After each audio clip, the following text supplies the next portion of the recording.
Organizar y gestionar las responsabilidades de estudio o de trabajo. Motivación y planificación. ¿Qué hago con mi vida?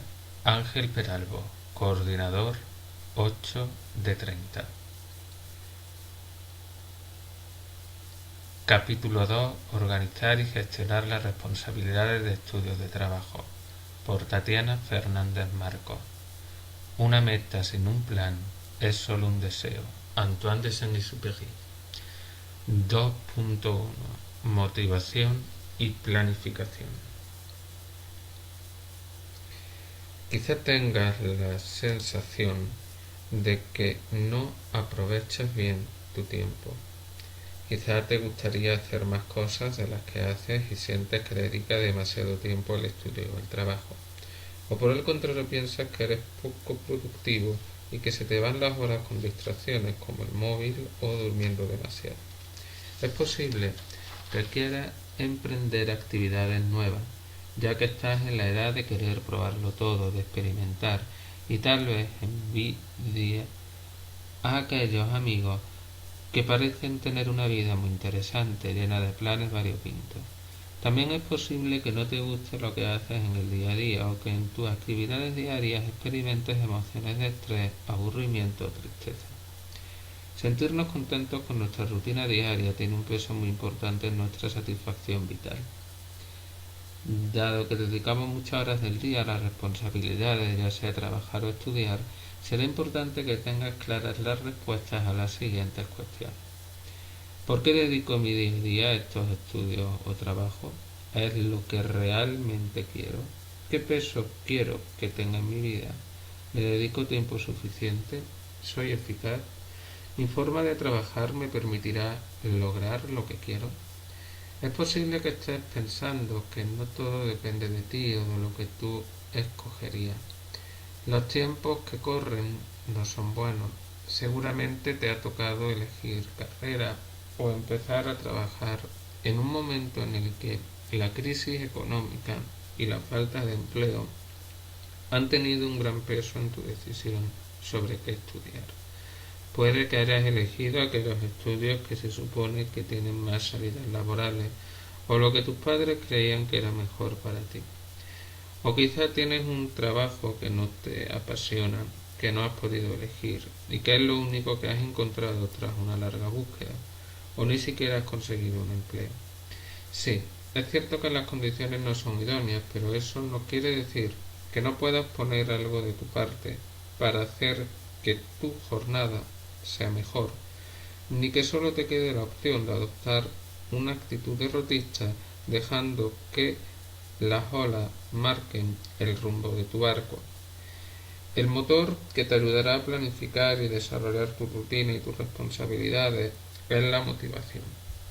La motivación surge de tus valores, de tus emociones y de tu forma de ser.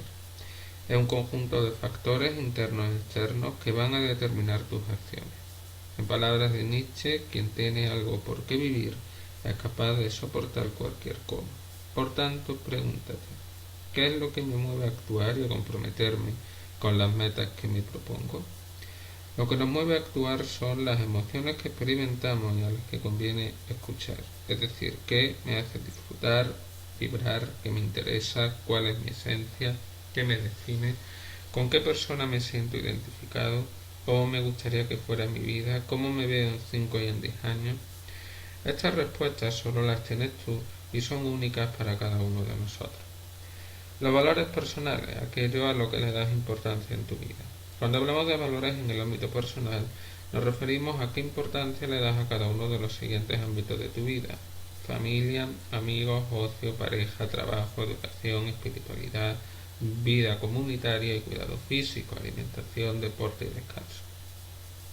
Los valores profesionales, los aspectos que valoras más en un trabajo: flexibilidad de jornada y horario, dinamismo, creatividad, libertad, entusiasmo, altruismo, liderazgo, prestigio, un buen sueldo, gratificaciones, estabilidad, reputación y estatus.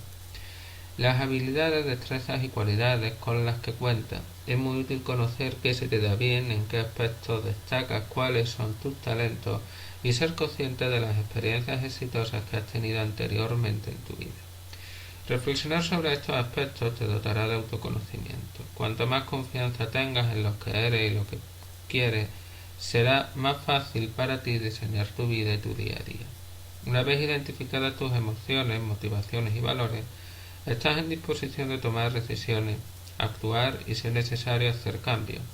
A medio y largo plazo, una vez identificados tus valores, es el momento de plantearte metas y qué acciones concretas te acercarán a esas metas. Por ejemplo, si tu motivación es ser más eficaz en los estudios y poder dedicar más tiempo a hacer deporte, será importante que te propongas como meta organizar mejor tu tiempo semanal y que eso se concrete en un conjunto de acciones como madrugar, seguir un horario, agrupar tareas.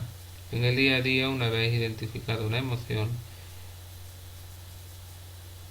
no la niego ni la expreso impulsivamente, sino que yo decido cómo canalizarla de modo responsable para que me sirva de forma productiva.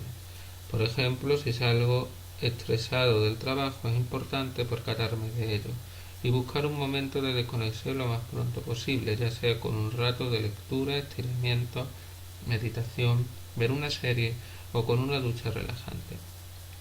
Estaríamos canalizando más la emoción si en lugar de desconectarla al llegar a casa nos vamos enseguida a dormir y seguimos trabajando al mismo ritmo al día siguiente. El caso de Alba, descubrir lo que te define. Cuando Alba vino a consulta tenía 19 años, llevaba un año estudiando economía y se sentía completamente frustrada porque no le gustaban sus estudios. Alba tocaba el fagot en el conservatorio de música desde que era pequeña y dedicaba los fines de semana a salir a la montaña con un grupo de scouts. Nunca había tenido claro qué hacer cuando finalizara el bachillerato, si estudiar economía o centrarse en los estudios de música. Cuando llegó el momento de elegir, Alba estaba pasando por una situación complicada. Sus padres se acababan de divorciar y se encontró con que cada uno de ellos le daba recomendaciones distintas en cuanto a su futuro. Finalmente decidió estudiar economía, ya que era lo que había estudiado su madre y eran unos conocimientos que le garantizarían más salidas laborales. En la primera sesión de terapia, Alba se encontraba muy triste. Su primer año en la universidad no estaba siendo como había imaginado. La carrera le parecía aburrida y no sentía ningún interés por los debates que surgían en clase, por ejemplo, cuando hablaban de la bolsa. Dado que tenía que estudiar muchas horas, se había visto obligada a abandonar el conservatorio de música y a reducir mucho los fines de semana que salía con el grupo de scouts. Estaba tan desmotivada que pese al tiempo que tenía no era capaz de concentrarse para estudiar y vaticinaba el suspenso de gran parte de las asignaturas. Este hecho deprimía aún más a Alba, que siempre había tenido buenas notas. Sentía que todo iba mal y que no volvería a ser feliz como antes. Empezamos a hacer consciente a Alba de que su problema tenía solución. Después de hablar con ella estaba claro que su vida había dado un gran giro. Había abandonado muchas de las actividades que le agradaban y que llevaba practicando durante años, además de que la relación con sus padres no era muy satisfactoria. Pero sobre todo vimos que Alba había decidido qué estudiar sin tener en cuenta su forma de ser, lo que le gustaba, el tipo de actividades que hacía habitualmente y a las que querría dedicar su tiempo. Alba nunca había tenido que adoptar una decisión de tal envergadura. Sus padres siempre habían tomado las decisiones importantes por ella y cuando llegó el momento de elegir estudios no tenía la suficiente confianza en sí misma para decidirse y temía equivocarse. En primer lugar, teníamos que tomar una decisión en relación con lo que le quedaba de curso. Alba tenía claro que no quería continuar con economía, pero la animamos a presentarse a los exámenes finales para que viviera la experiencia. Trabajamos en que no viera esta decisión como un fracaso, sino como un acto de valentía que implicaba tomar las riendas de su vida, y pensamos cómo decírselo a sus padres. Después emprendimos un camino de autoconocimiento para que Alba se pudiera ver a sí misma. sus características, sus habilidades, lo que la hacía disfrutar y lo que para ella era importante en la vida y deseaba dedicarle más tiempo. Mientras tanto, dado que había reducido su dedicación a la economía, fue retomando las salidas a la montaña. Esto ayudó a mejorar su ánimo hasta que tuviera claro qué hacer con su futuro. Finalmente, Alba decidió continuar con los estudios superiores de fagot y finalizar el conservatorio. La decisión no fue fácil. Alba contaba con el apoyo de su padre, que venía de una familia de músicos, pero no tanto con el de su madre. Además, la joven era consciente de que las salidas laborales serían más limitadas, por lo que tendría que esforzarse mucho para destacar. Pero estaba dispuesta a hacerlo, pues a fin de cuentas, para ella dedicarse a la música sería dedicarse a su pasión. Consideró que si las cosas no iban bien, siempre podría dedicarse a la docencia, pues ahora más que nunca sabía que era posible cambiar de opinión y reorientar los objetivos.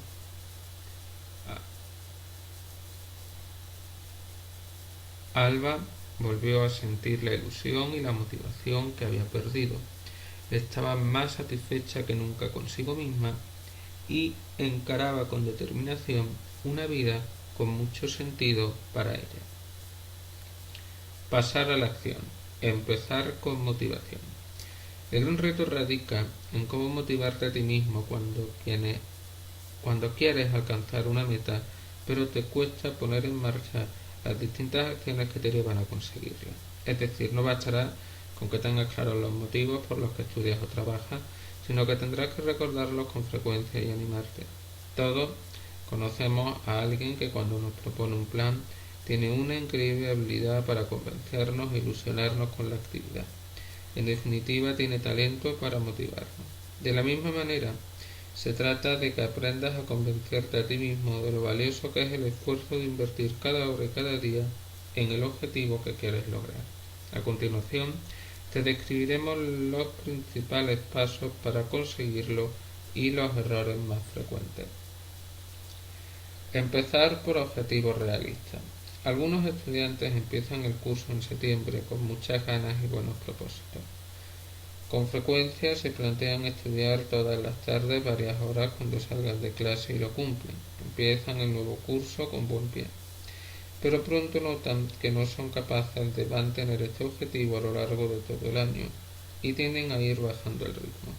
Según ven que van perdiendo fuelle, se sienten decepcionados consigo mismos, se frustran, creen que otra vez están cometiendo el error de siempre y tiran la toalla. ¿Por qué les ocurre esto? ¿Qué es lo que no debes hacer? Es posible que estés pensando que la confianza en uno mismo es fundamental y lo es, pero no es lo único. Si mi plan de acción inicial es muy ambicioso, es fácil que empiece a decaer mi capacidad de esfuerzo. Y si empiezo a ver signos de poco éxito y tengo experiencias previas similares, lo más fácil es que abandone el objetivo inicial.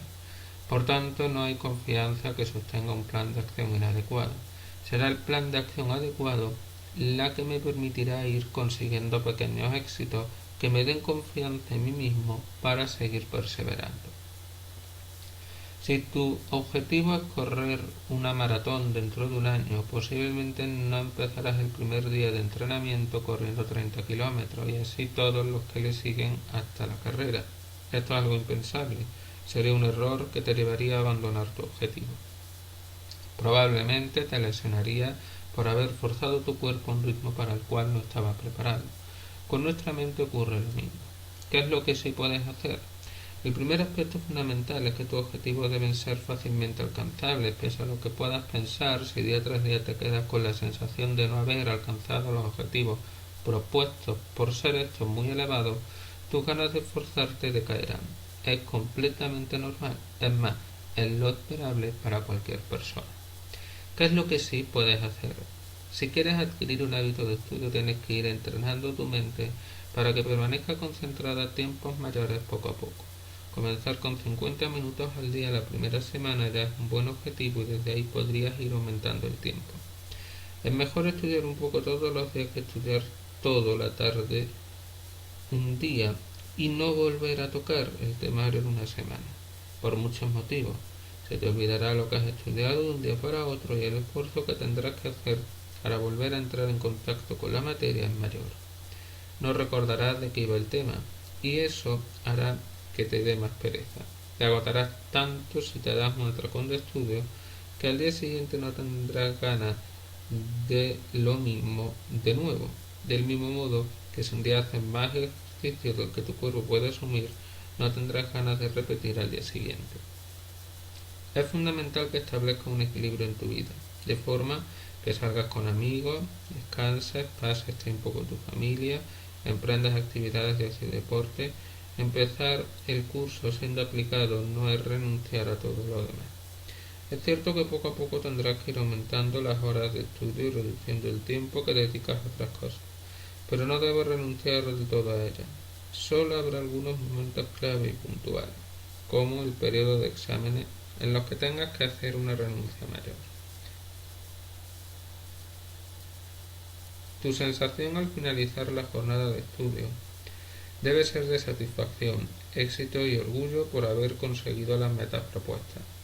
Para ello necesitarás visualizar la meta final o el premio cada día, además de ponerte objetivos cortos frecuentes para ir premiando cada uno de tus pequeños avances. Es importante que además te lo reconozcas y te felicites por ello. Lo he conseguido. Nadie sabe mejor que tú lo que te has esforzado. Cada pequeño paso hará que tengas más ganas de dar el siguiente. Y cuando te quieras dar cuenta habrás concluido un largo recorrido con un agradable sabor de boca. Por si fuera poco, habrás desarrollado una cualidad muy útil para cualquier cosa que te propongas en tu vida: la constancia, la perseverancia. Recuerda que el esfuerzo no tiene por qué ir asociado a un gran sufrimiento. Darte mensajes positivos.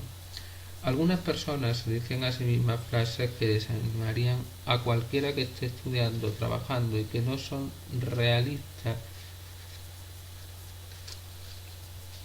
ni compasivas con la situación que viven. Es posible que ni siquiera hayas reparado en cómo te hablas a ti mismo, es decir, cómo piensas. Es fundamental que nos demos mensajes de ánimo en el proceso de afrontar el día a día, y especialmente en aquellas situaciones más exigentes como los exámenes.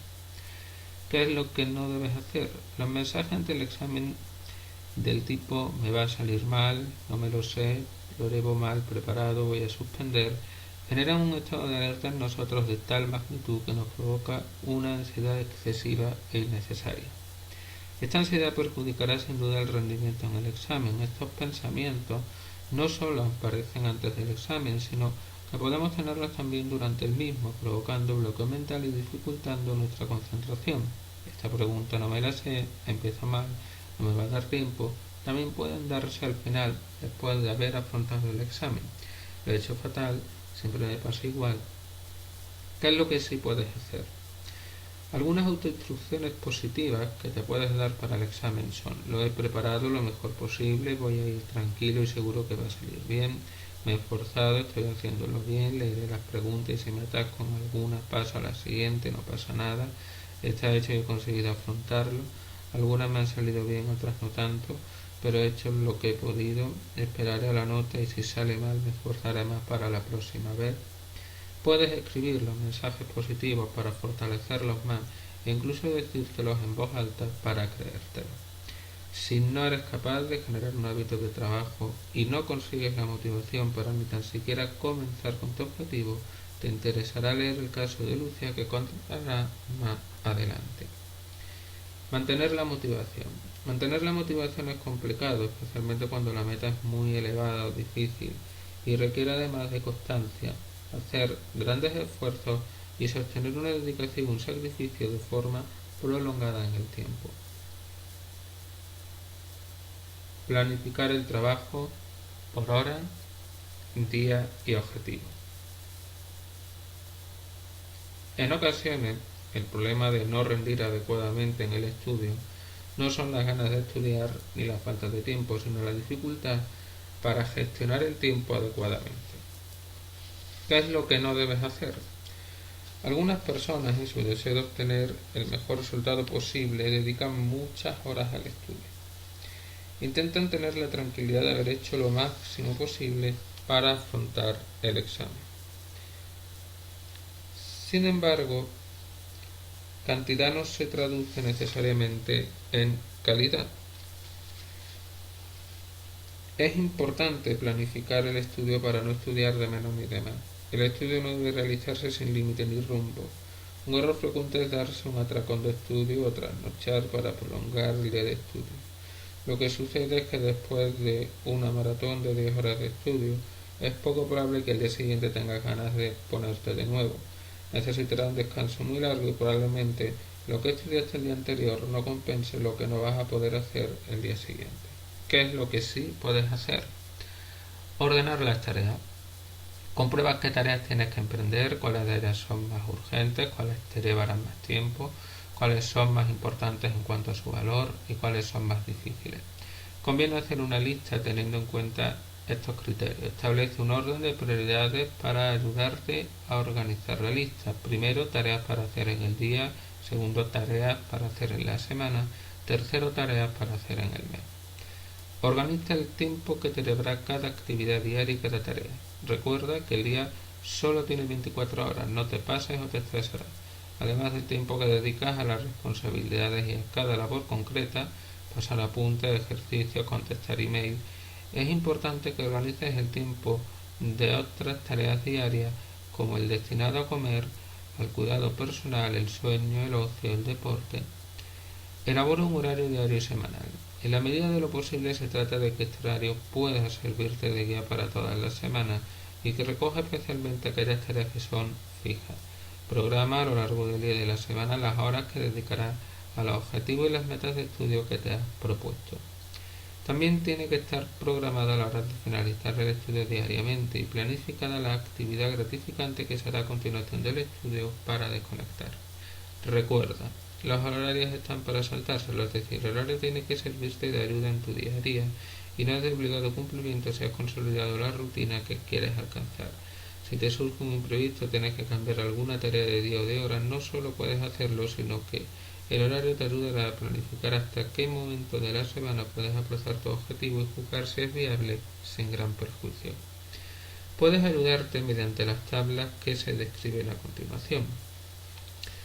En la tabla que sigue, ver gráfico 4, tareas, sueño, comida, cuidado personal, desplazamientos, tareas de casa, deportes, diversión, televisión, música, lectura, clases, trabajo, estudio, otros, dificultad de 1 a 10, dedicación semanal, hora, urgencia de 1 a 3, distribución, día de la semana.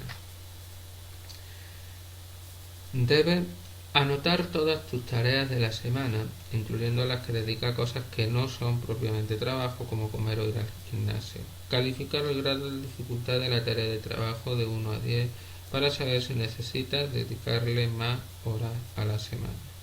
Asignar las horas que quieres dedicar a la semana ayudándote de la dificultad o importancia que atribuyes a cada tarea. Calificar la urgencia de la actividad de 1 a 3. Asignar el día de la semana que lo hará ayudándote de la urgencia de la tarea. En la siguiente tabla, ver gráfico 5. Hora, lunes, martes, miércoles, jueves, viernes, sábado, domingo. Debes confeccionar tu horario semanal definitivo. Desconectar y cuidarte. El estudio-trabajo continuado durante largos periodos de tiempo, por ejemplo durante la preparación de los exámenes universitarios o de una oposición, provoca una limitación de los elementos gratificantes con los que contamos en el día a día. ¿Qué es lo que no debes hacer? Es posible que hayas dejado de salir tanto con amigos, de ir a sitios que te gustan, de realizar actividades de ocio, de descansar, quizás hasta de dormir y alimentarte como lo hacías antes, y eso puede provocar que tu estado de ánimo sea un poco bajo. Posiblemente hayas decidido que lo más importante en este momento es el estudio y lo hayas colocado en tu prioridad, dejando todo lo demás en un segundo plano. ¿Qué es lo que sí puedes hacer? Mantener unos mínimos de alimentación, sueño, ocio, descanso, socialización que garanticen un equilibrio entre estudio, trabajo y ocio para no deprimirte, porque de lo contrario, paradójicamente, tu rendimiento en las tareas disminuirá. Cuando más dinámica sea la actividad mejor, es decir, si puedes salir a pasear, ir al gimnasio, quedar con amigos, la desconexión será mayor. Estas actividades ayudan a desconectar la mente del tema de estudio, pensar en otras cosas, relajarte y recuperar un estado de tranquilidad que te permitirá volver a ponerte a estudiar al día siguiente con más ganas, sin acumular agotamiento y con más ánimo. Además, no olvides dormir 8 horas diarias. De nada sirve trasnochar para estudiar si no descansamos, porque al día siguiente nuestra mente no estará ágil para acceder a la información almacenada. De la misma manera intenta mantener una dieta saludable. No te saltes comidas, tu cerebro necesita glucosa para trabajar. Además es bueno beber sorbos de agua mientras se estudia para favorecer la concentración y la hidratación. Programa de descanso. Hemos dicho que para empezar con objetivos realistas debemos dedicar a nuestras tareas 50 minutos. Será necesario que después hagamos un descanso de no más de 10 minutos. El principio de Premar dice que si a una tarea X, un tanto aburrida o difícil, le sigue otra actividad Y que nos gusta mucho, entonces terminará por asociarse la primera tarea a la segunda actividad. Indirectamente conseguiremos que la tarea aburrida nos guste más y la abordemos con más ganas. De esta manera se enlaza de forma continua periodos de 50 minutos de trabajo, seguidos de un descanso de 10 minutos para merendar, hacer estiramientos o consultar las redes sociales. Además de desconectar, estarás haciendo una inversión a futuro y al día siguiente te costará mucho menos ponerte a estudiar. Es cierto y funciona. De hecho, así es como se generan los hábitos. ¿Qué es lo que sí puedes hacer? 50 minutos es el tiempo máximo durante el cual podemos mantener una concentración óptima a partir de los 12 años y durante la edad adulta. Claro que podemos estudiar durante más tiempo de forma seguida, pero no sin distraernos o desviar la vista, y entonces estaríamos forzando nuestras capacidades cognitivas. Digamos que gastaríamos el doble de combustible para estudiar una hora más sin descanso y al final de las 2 horas estaríamos exhaustos y listos para ver la televisión y poco más. Por tanto, un breve descanso de 10 minutos te ayudará. Deja las tareas más fáciles para el final de la jornada. A pesar de que hemos hablado de la importancia de hacer descanso, es posible que esto no sea suficiente, especialmente cuando estamos en periodos de exámenes o de mucha exigencia de trabajo o cuando nuestra concentración flaquea por cualquier motivo. En estos casos se recomienda enlazar como máximo 4 periodos de 50 minutos de trabajo con 10 de descanso. ¿Qué es lo que sí puedes hacer? Es muy útil comenzar a trabajar con una tarea de dificultad media para que no nos cueste demasiado ponernos con la materia y conectar, puesto que tardamos unos minutos en concentrarnos. Las horas intermedias de la jornada de estudio debemos dedicarlas a las tareas más complejas, porque estaremos a pleno rendimiento y más concentrados. La última hora conviene emplearla en actividades sencillas, prácticas y que requieran poco esfuerzo en atención y memorización. Limita las distracciones. Es frecuente no encontrar el momento de empezar a estudiar o de hacer los trabajos de clase cuando te sientas ante la mesa en tu cuarto. Sin duda tienes ganas de tomar contacto con la materia y de sentirse satisfecho de haber cumplido con tu obligación. Sin embargo, existen múltiples distracciones que son mucho más llamativas, atractivas e interesantes que tus tareas y que captan tu atención, como mirar el móvil, jugar a la consola, ver un capítulo de una serie, o quizá ocurre simplemente que estas actividades placenteras no requieren ningún esfuerzo y te atrapan de forma casi automática. También es posible que tengas alguna preocupación recurrente relacionada con algo completamente distinto de la clase, como por ejemplo una persona que te gusta y ante la que no sabes cómo comportarte, o que hayas tenido una discusión familiar. A algunos el simple hecho de ponerse a estudiar les genera una ansiedad excesiva. Si se ponen a leer, escribir o estudiar es para hacerlo realmente bien, y por eso necesitan unas condiciones óptimas de lugar, tiempo, espacio, estado de ánimo, que nunca se dan. Es posible que lleves gran parte del curso aplazando el momento de ponerte a estudiar. Es fácil que esto ocurra si el examen de la materia es mucho más adelante y se ve como un objetivo a muy largo plazo. ¿Qué es lo que sí puedes hacer? Si lo que te sucede es que tienes otras preocupaciones que afloran cuando te sientas a estudiar o te acuerdas de otras cosas que quieres hacer o que quieres decirle a un amigo, puedes anotarlo en un papel para no olvidarlo y poder volver a ello cuando termines para no tener que interrumpir el estudio y distraerte. Además, aleja a los ladrones de tiempo. Pon en silencio el teléfono móvil y sitúalo fuera de tu vista para no caer en la tentación de mirarlo. Mantén la mesa de trabajo lo más limpia y ordenada posible. Lee en voz alta si necesitas ayuda extra para mantener la concentración. Planifica tu mes para el examen. Si lo que te sucede es que dejas pasar los días y los meses sin ponerte a estudiar o en condiciones y después no te da tiempo a abarcar toda la materia, necesitas organizar el tiempo y la materia. ¿Qué es lo que sí puedes hacer? Para afrontar un examen, prepara un calendario y crea una planificación visual en la que puedas ir haciendo un seguimiento de tus objetivos y tus logros de todo el mes. De esta manera, cuando menos te lo esperes, habrá llegado el día del examen y el éxito estará asegurado. En primer lugar, tienes que saber cuántos temas tienes que estudiar, cuántos folios de ejercicio requiere cada tema y hacer una estimación de cuánto tiempo te llevará cada uno. Una vez que conozcas el tiempo total que necesitas para preparar el examen, deberás distribuir el tiempo y los temas a lo largo de los días que tienes hasta el momento del examen. El objetivo será hacer una planificación, pero en este caso más amplia, probablemente que abarque un mes o dos. Tendrás que anotar los temas que vas a estudiar cada día de la semana para así establecer pequeños objetivos a corto plazo. No olvides ser realista en tus objetivos. Si te propones estudiar más materia por día de la que puedes, te sentirás frustrado a diario y terminarás por dejar la planificación. Nadie sigue en el gimnasio si después de salir agotado cada día tiene la sensación de que no está haciendo lo suficiente.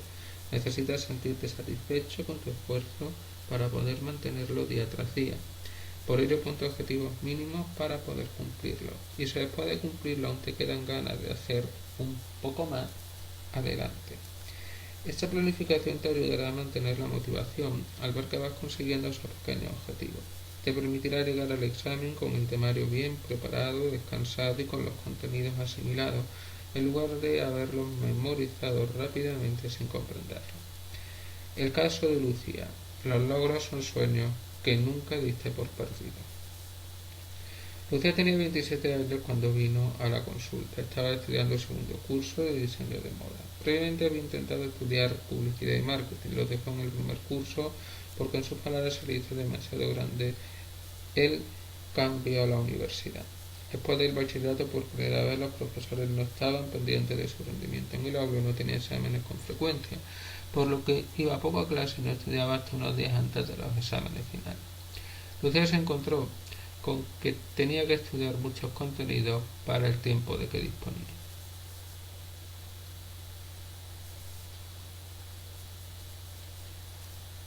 Esto se tradujo en un suspenso de la mayoría de las asignaturas y al final terminó por dejar la carrera al acabar el primer curso, pensando que era muy difícil para ella. Después lo intentó con comunicación audiovisual. En este caso empezó más motivada, iba a clase todos los días, estudiaba a diario al empezar el curso y superó primero con muy buenas notas, pero en segundo se sentía muy cansada del esfuerzo que había hecho. Las asignaturas no le gustaban tanto y empezó a suspender. Esto le afectó mucho y llegó a pensar que no sería capaz de acabar la carrera, que no tenía confianza en sí misma y que quizás no era suficientemente inteligente. Esta decepción la llevó a caer en picado y a dejar definitivamente la universidad. Convencida de que había fracasado 2 veces, decidió trabajar de camarera en un restaurante. Sin embargo, tiempo después decidió volver a estudiar. Cuando vino a consulta estaba en segundo de diseño de moda. Había superado el primer curso con buenas notas, había priorizado el estudio frente a otras ocupaciones diarias, pero ahora volvía a sentir que su motivación decrecía. Temía que le pasara como en las ocasiones anteriores, lo que para ella significaría que no valía para estudiar. Enseguida nos pusimos en marcha. Teniendo en cuenta que estaba empezando el primer cuatrimestre cuando vino, tenemos tiempo suficiente para revertir la situación. Lo primero que hicimos al conocer a Lucía fue evaluar qué motivación tenía por la carrera que había empezado. Ella contó que le ilusionaba mucho hacer diseño de moda, porque siempre ha vivido de cerca la costura, ya que su abuela había sido modista y su madre también cosía muy bien. Además, las clases del primer curso le habían gustado bastante, a pesar de que, como en cualquier carrera, había algunas asignaturas más aburridas. Reflexionar sobre lo que le había llevado a elegir estos estudios ayudó a Lucía a conectar con su esencia. También le hicimos proyectarse en el futuro y visualizar cómo se veía. Lucía tenía claro que le encantaría trabajar en un taller de moda. Una vez que hubo recuperado la ilusión, quisimos conocer qué era lo que no había funcionado bien para que ahora se vieran mermadas sus ganas de trabajar. Vimos que se había acostumbrado a darse panzadas de estudio excesivas. Tal era su deseo de sacar los estudios que no había salido con amigos y hasta había dejado las pocas horas que al final trabajaba en el restaurante para centrarse en la universidad. En definitiva, se había agotado. Había que empezar el segundo curso con un objetivo de estudio reducido y ir aumentando paulatinamente el tiempo que le dedicaba, con el objetivo de conseguir una rutina que se mantuviera en el tiempo y que no decayeran sus ganas de estudiar.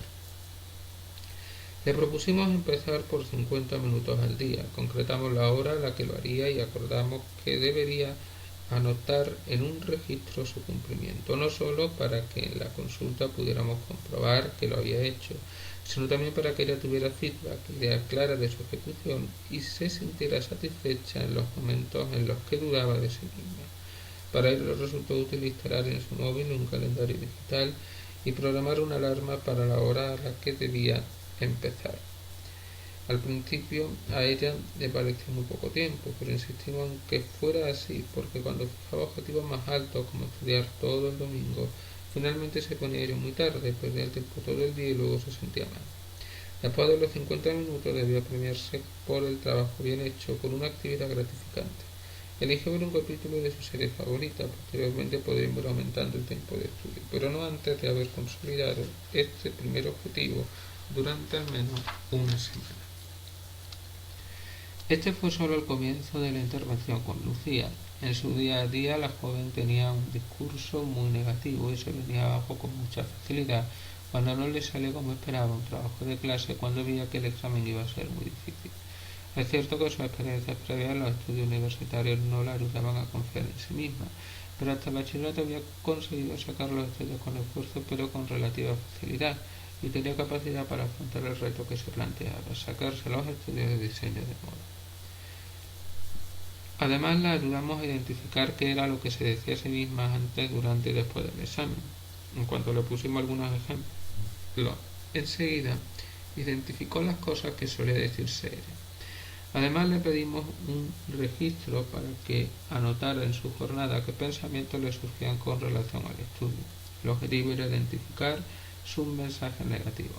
Una vez identificados, le ayudamos a generar unos mensajes positivos para que los llevara a su mente en los momentos de flaqueza.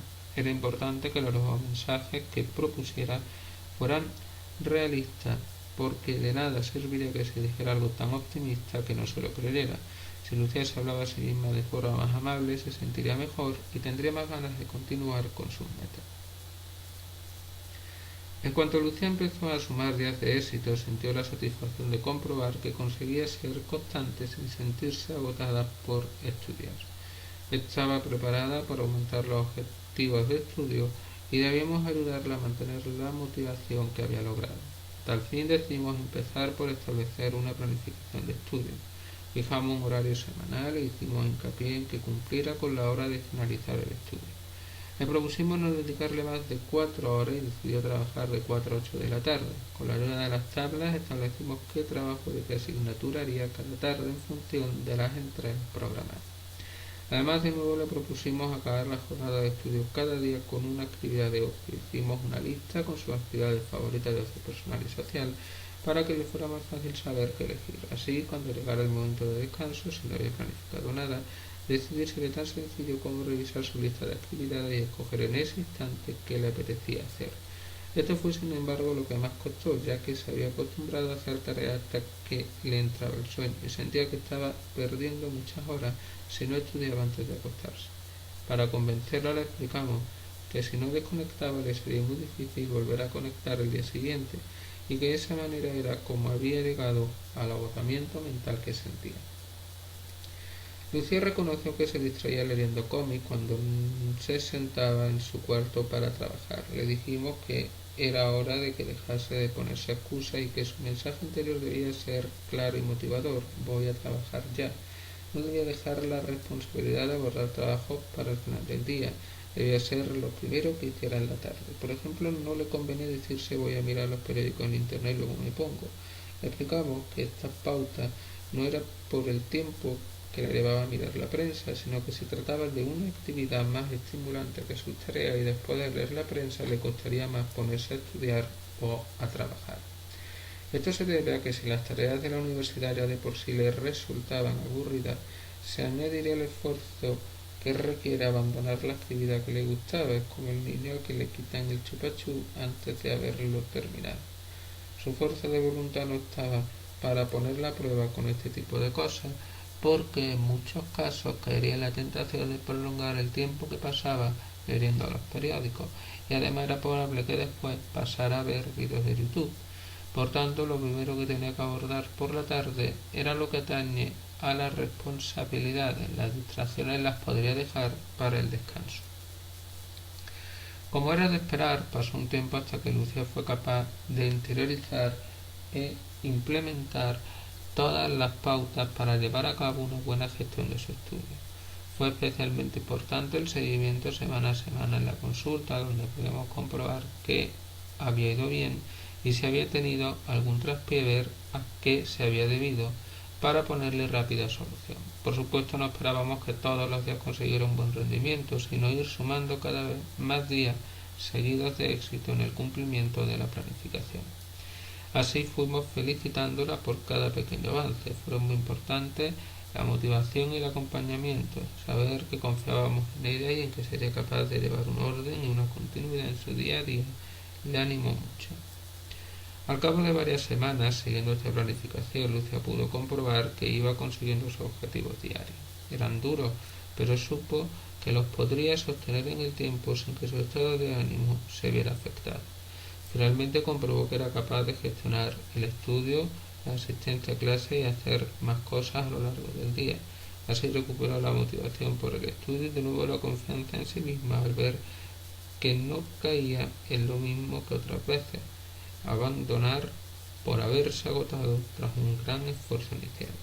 Lucía se sentía feliz y orgullosa de sí misma por primera vez en mucho tiempo.